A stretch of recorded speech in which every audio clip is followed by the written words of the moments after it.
Harka fuunee ashamaa akkam jirtu jaalatamoo kabajamoo maatii chaanala keenyaa hundi keessan bakka jirtanitti dhihoo keessaa fi ala teessanii warreen nu hordofaa jirtan iddoo jirtanitti nagaan isiniif haa ta'u isiniin jenna.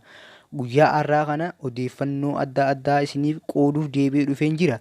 Hanga xumura qophii kootti na waliin turaa afeerraa koo kan kabajaati. Egaa odeeffannoo guyyaa har'aa isiniif qabadhee dhufee waa'ee Caalaa Bultumeedha. Caalaa Bultumee sirba Galaanaa Gaaromsaa isa haaraa gadhiifame wal agarra jedhu irratti yaada isaa ibsateeti jira.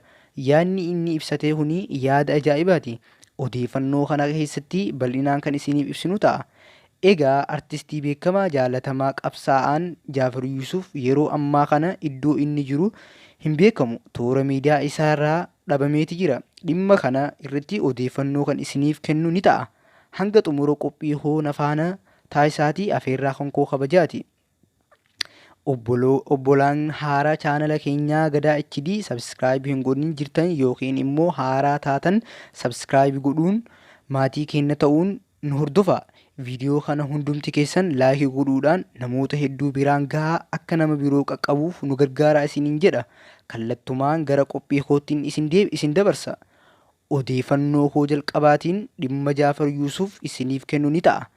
Egaa akkuma beektan Jaafar utuu uummata isaa qabsaa'uu boolla inni lixinis ta'ee hin beekne hin jiru. Jaafar utuu uummata isaa qabsaa'uuf karaa qabsoo hidhannoo akkasumallee karaa aartiiwwan garaagaraa hojjechuudhaan uummata isaatiif sagalee ta'aa kan turedha. Egaa yeroo ammaa kanatti Jaafar eessa buuteen isaa akka dhabame odeeffannoo garaagaraa irraa argannee jirra. Akkuma beektan Jaafar toora miidiyaa hawaasaa feesbuuka saffisaan kan fayyadamaa ture. Yeroo ammaa kanatti ammoo naannoo baatii lamaa olii FB isaatirraa dhabameera. Akkuma beektan artistii Dinqiisaa Dabalaa namni jedhamu sirba Jaafar Yuusuf hojjetaa kan turedha.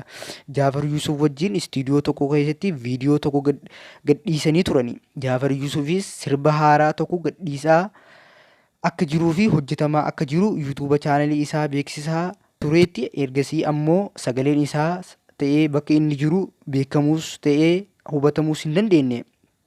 Jaafar Yuusuf sirba raayyaa istiidiyoo keessatti baasee utuu jiru namni sirba isaa kana hojjechaa ture Bilqiisaa Dabalaanis hidhamee jira. Yeroo ammaa kanatti Jaafar Yuusuf bakka buuteen isaa beekamuus hubatamuus hin dandeenye. Artisti Caalaa Bultumeen yaada isaa sirba Galaanaa Gaaromsaa haara gadhiifame wal agarra jedhu yaada isaa bifa walalootiin kennatee jira. Yaadni isaa kunis namoonni hedduun Caalaa Bultumeenii mootummaa kan deeggaruu uummata isaarraa dantaa kan hin qabne garaa isaa kan jaalatu jedhanii itti dubbatanii haa ta'uyyuu malee otuu dubbatu wantoota hedduu quuqa uummata Oromoo tuqan bifa walalootaa keessatti yaada isaa ibsatee walaloo kana isiniif dubbisaatii na dhaggeeffadhaa. Rakkinni keenya dhibbaa rakkoo kan uume jibbaa gaafas kan lafee cabnee har'ammoo dhugaa dhabne. Otoo garaan tokko ta'ee waliif kenninee hiree golo jaalli jiru kan hin jirre maaliree. Warri fagoo fi dhihoo warri keessaa fi alaa hoggonaan waa hundumaa mataan nagaa jaalala. Isa gameessi ijaaree kara deemaan diigaaree hangam somni heddummaatu dhugaan iddoo dhabaaree. Gadda walii hin kolfinaa gammachuu moo hin gaddinaa. Jiraa wal hin jibbinaa du'aan walii hin faarsinaa. Dhugaaf dhaabbanna malee fakkeessaan hin deemina. Dafqitee boolla hin qotin wal balleessuuf yaa tiru. Siyaasaa feetu hordoftuu dhugaa kan caalu dhiiga kan caalu hin jiru. Jibbaa waliif facaaftee ormaaf hin hawwin teessoo qabsoo fakkeessaa dhiisaa wal jabeeffadhaa teessoon jechuun dhiisaa uummata isaaf dhaamsa dhaameefii jira. Walaloo kana keessatti dubbatee jira.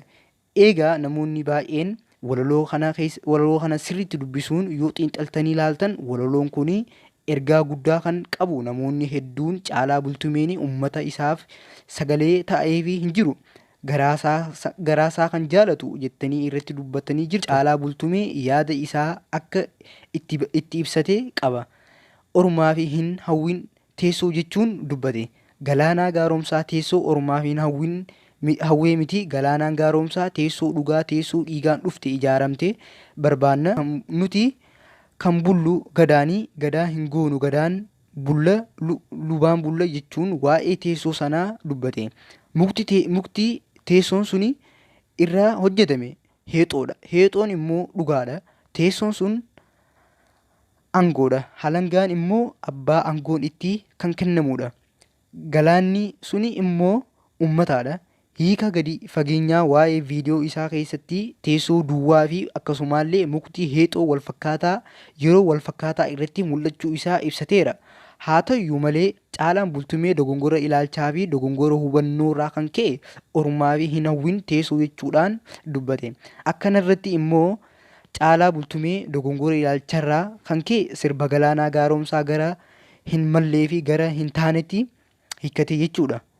Egaa kabajamoo hordoftoota koo guyyaa irraa kanaaf odeeffannoo isiniif qabadhee dhufe kana fakkaata. Dhimma Caalaa Bultumee fi dhimma Jaafar Yuusuf eessatti badee jedhu gaafiiwwan garaagaraa fi wantoota deebii ta'uu danda'an jedhe qabadhee isiniif dhufe kana fakkaata ture.